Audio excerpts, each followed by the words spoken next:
Selamat pagi semuanya. Saya ucapkan terima kasih kepada Ibu Nurul Atika dan Bapak Sukirma selaku dosen pengampu mata kuliah seminar BK, dan terima kasih juga kepada teman-teman semuanya yang tercinta.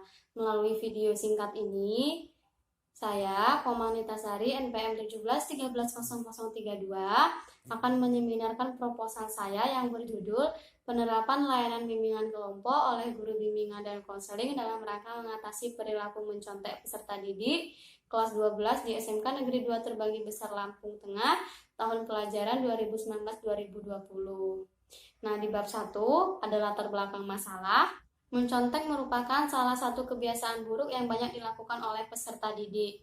Menurut Pujianti dan Lestari 2010, halaman 105-107 yang berpendapat bahwa mencontek dianalogikan seperti penyakit kanker pada tubuh, yang artinya kesuksesan mencontek akan cepat menyebar dari peserta didik satu ke peserta didik lainnya karena disebabkan oleh keberhasilan dari peserta didik yang mencontek.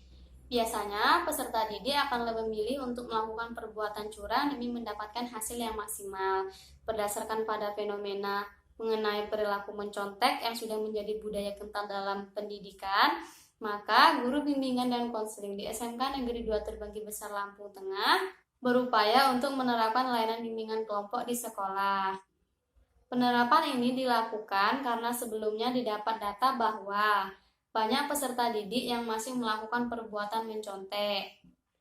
Dan ternyata setelah diterapkannya layanan bimbingan kelompok ini di sekolah, ternyata layanan ini memberikan dampak yang positif bagi peserta didik karena peserta didik yang mencontek mulai berkurang.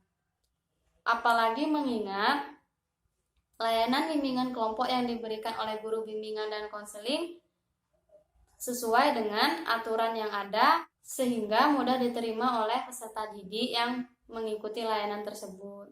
Fokus penelitian.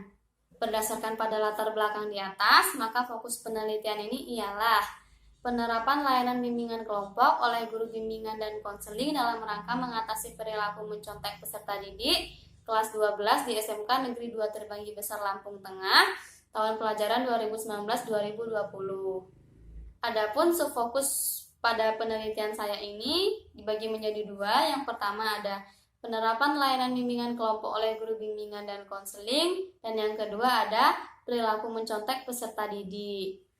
Tujuan penelitian saya adalah ingin mengetahui bagaimana penerapan layanan bimbingan kelompok yang dilakukan oleh guru bimbingan dan konseling dalam rangka mengatasi perilaku mencontek peserta didik kelas 12 di SMK Negeri 2 Terbagi Besar Lampung Tengah tahun pelajaran 2019-2020.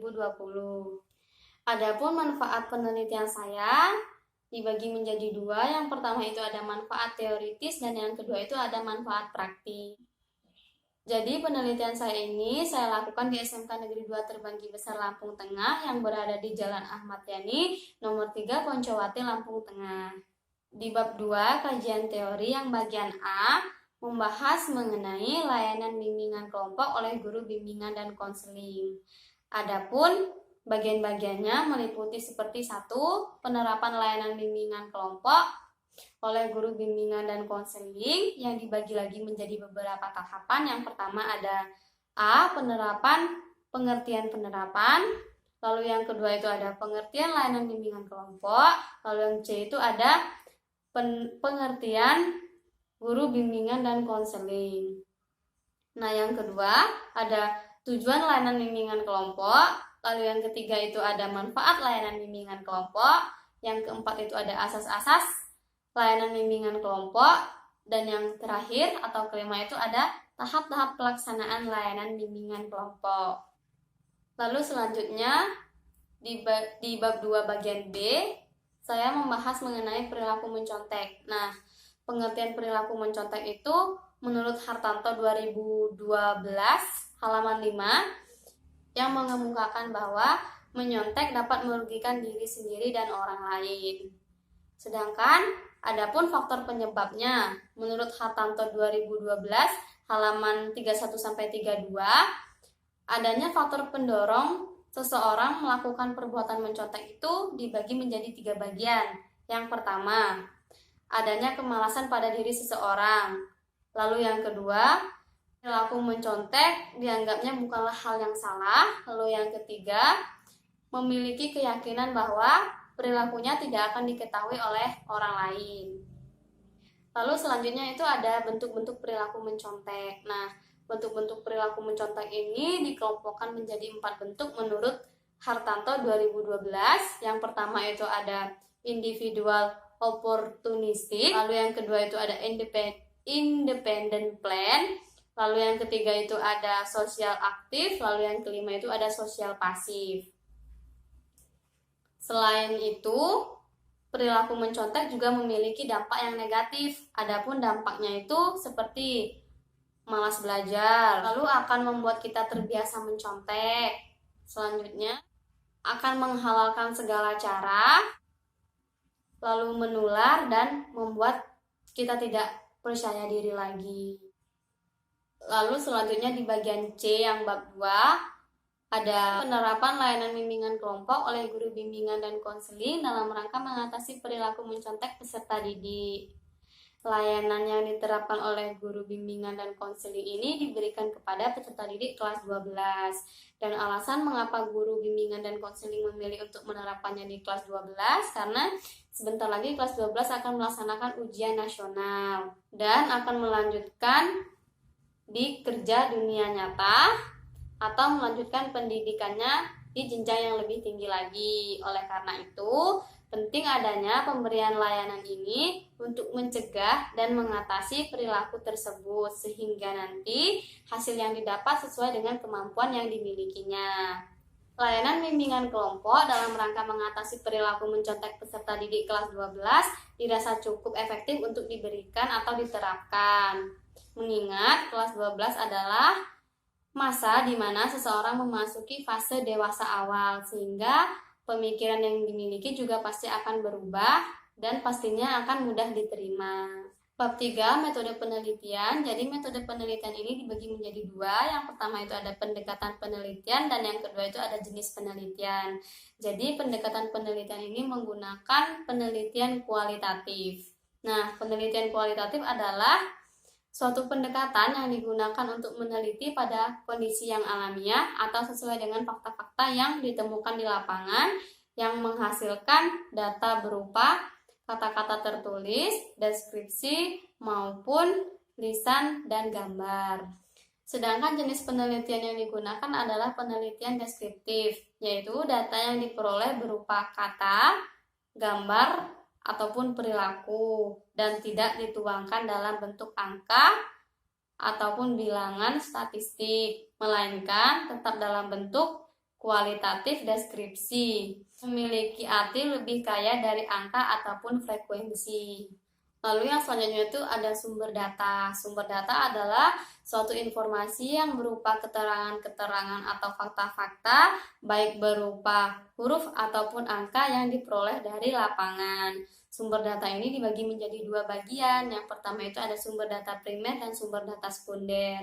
Nah, sumber data primer ini adalah sumber data yang diperoleh peneliti dengan menggunakan wawancara dan observasi. Sedangkan sumber data sekunder adalah sumber data yang diperoleh peneliti dari sumber yang sudah ada sebelumnya, seperti program layanan bimbingan kelompok yang diterapkan oleh guru bimbingan dan konseling di sekolah. Selanjutnya ada prosedur pengumpulan data. Jadi prosedur pengumpulan data ini peneliti menggunakan 2 cara. Yang pertama itu dengan wawancara dan observasi. Nah, wawancara ini dilakukan dengan seorang guru bimbingan dan konseling dengan diperoleh data bahwa peserta didik yang melakukan perbuatan mencontek akan memunculkan berbagai perilaku yang berbeda-beda pula. Selain itu, peserta didik juga memiliki cara atau bentuk yang digunakan untuk mencontek yang tentunya berbeda-beda pula. Selain itu, peneliti juga mewawancarai guru bimbingan dan konseling mengenai bagaimana tahapan-tahapan dalam pelaksanaan layanan bimbingan kelompok yang dilakukan atau dilaksanakan oleh guru bimbingan dan konseling di sekolah. Lalu selanjutnya itu ada observasi. Nah, observasi ini peneliti melihat secara langsung bagaimana perilaku yang dimunculkan oleh masing-masing peserta didik pada saat mencontek, lalu melihat bentuk atau cara mencontek yang dilakukan, serta melihat secara langsung bagaimana tahapan pelaksanaan layanan bimbingan kelompok yang diterapkan oleh guru bimbingan dan konseling di sekolah. Analisis data menurut Miles dan Huberman dalam Sugiono 2015 halaman 337 membagi tahap analisis data meliputi 1. Tahap pengumpulan data, lalu yang kedua tahap reduksi data, dan yang ketiga itu ada tahap analisis data, serta yang keempat itu tahap penarikan kesimpulan. Selanjutnya itu ada pengecekan keabsahan temuan. Adapun teknik pengecekan keabsahan temuan yang digunakan dalam penelitian ini adalah 1. Perpanjang keikutsertaan, lalu yang kedua ketekunan pengamatan oleh peneliti, lalu yang ketiga dengan cara menggunakan triangulansi. Penelitian ini peneliti menggunakan triangulansi sumber dengan menggunakan wawancara untuk mendapatkan data dari sumber yang berbeda-beda. Selanjutnya ada tahap-tahap penelitian. Nah, tahap-tahap penelitian ini dibagi menjadi 3. Yang pertama itu ada tahap persiapan, lalu yang kedua itu ada tahap lapangan, dan yang ketiga itu tahap pengelolaan data. Jadi itulah hasil proposal yang saya seminarkan pada pagi hari ini. Kurang dan lebihnya saya mohon maaf, kepada Tuhan saya mohon ampun. Saya akhiri, sekian, terima kasih dan selamat pagi.